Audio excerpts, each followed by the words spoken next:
Hey y'all, so I am back again with another health news article, and today's article is from a publication over in India, but this has worldwide implications.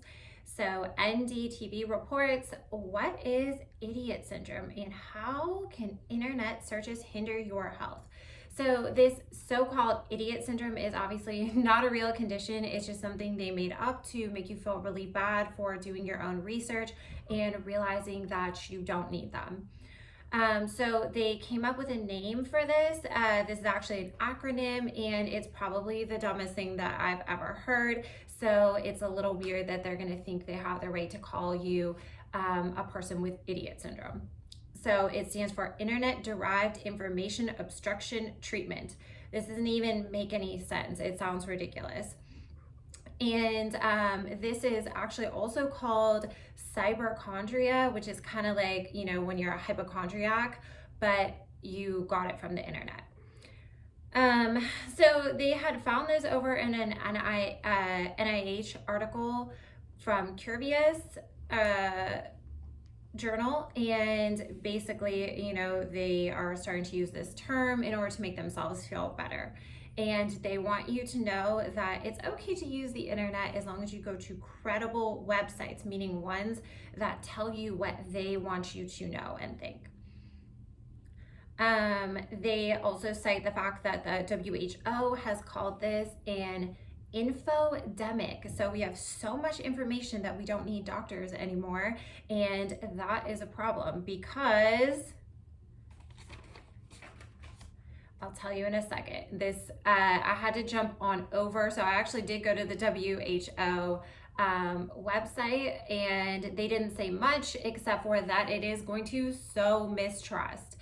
So then I did a little bit of searching, and I wondered how much trust has been lost over the past 4 years with the pandemic. And it turns out that a lot of sources say about 50% of people now do not trust healthcare or doctors. So I scrolled down a little bit further, and I found a article from the World Economic Forum, and their title was "People Have Lost Trust in Healthcare Systems Because of COVID. How can the damage be healed?" Now, I'll just cut to the chase. Here's one of the biggest issues that article cited. People with lower healthcare ecosystem trust are less likely to be fully vaccinated. So they really want to get your trust back so that you'll take the next jabby jab and all the other jabby jabs that they want your children to get in copious numbers, and the ones for your pets, and the ones for your grandma, and the ones for you.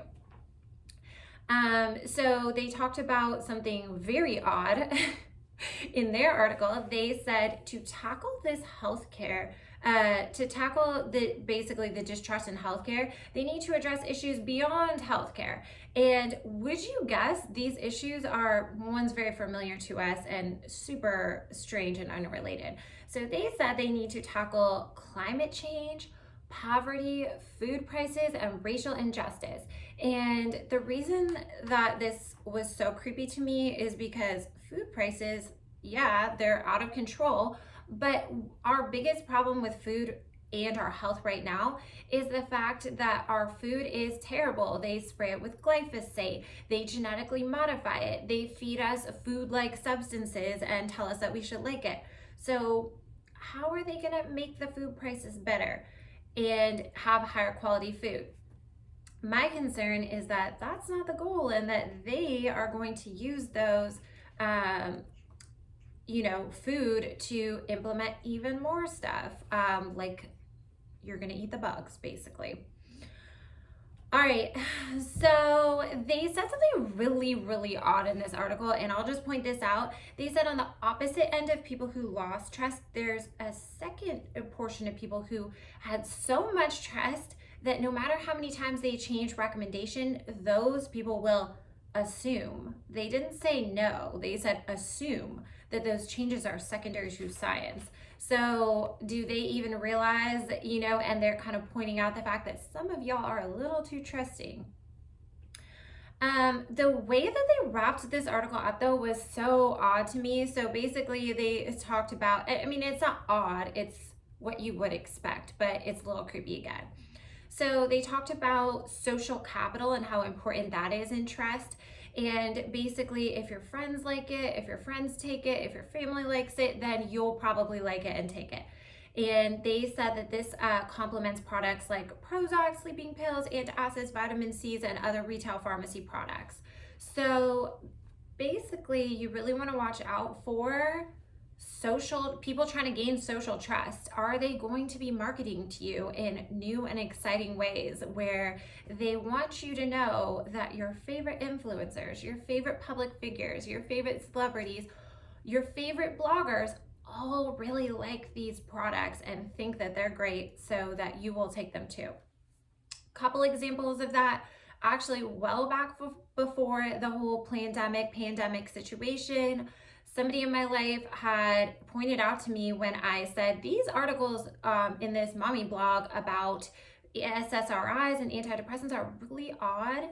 They pointed out that they seemed a little bit too well written and that they're likely marketing blogs. And my mind was blown. This was like 2019, 2018. And I've never been able to unsee that. So now whenever I see somebody coming out in support of a medication, whether it's Ozempic or even TRT, then the next biggest thing, or of course vaccines, I always wonder, is this person doing this and saying this because they truly believe it, or is there financial gain, or are they literally on the payroll for somebody who pushes these medications and manufactures them? We don't know, I don't know, but these are questions I always like to ask before I go trusting somebody, no matter how much I like them and think that they seem authentic in other areas. So that's just a little bit about this idiot syndrome. I'm going to tell you, I don't want you to have your own idiot syndrome, which is being the idiot that falls for their marketing tactics. I want y'all to think better, smarter, and so continue to do that research, continue to hold the medical community's feet to the fire. You want them to feel like they have to get better. You want them scared that you're losing trust so that they have to actually improve themselves. You don't want to just trust, your favorite mom blogger or your favorite celebrity or your favorite influencer because they're taking a medication like Ozempic. As we talked about in our video yesterday, which I'll throw in the description, that drug, that medication can seem really great and seem to have a lot of benefits, and then all of a sudden everyone has adverse reactions. And what happens? Who benefits? The pharmaceutical industry, the medical community, because then they've gotten a double customer. Not only did you pay hundreds of dollars a month to try this medication out, you got a secondary issue and now you have to come back to them forever. So y'all need to think about this and use your brain. Don't be afraid to be shamed by the medical industry. You are not an idiot. You are an intelligent thinker. I hope you guys like this video and have a wonderful day. I will be back with more health news soon. And Miss Murray says goodbye also. I'm gonna get her back with the kittens. Y'all have a great day.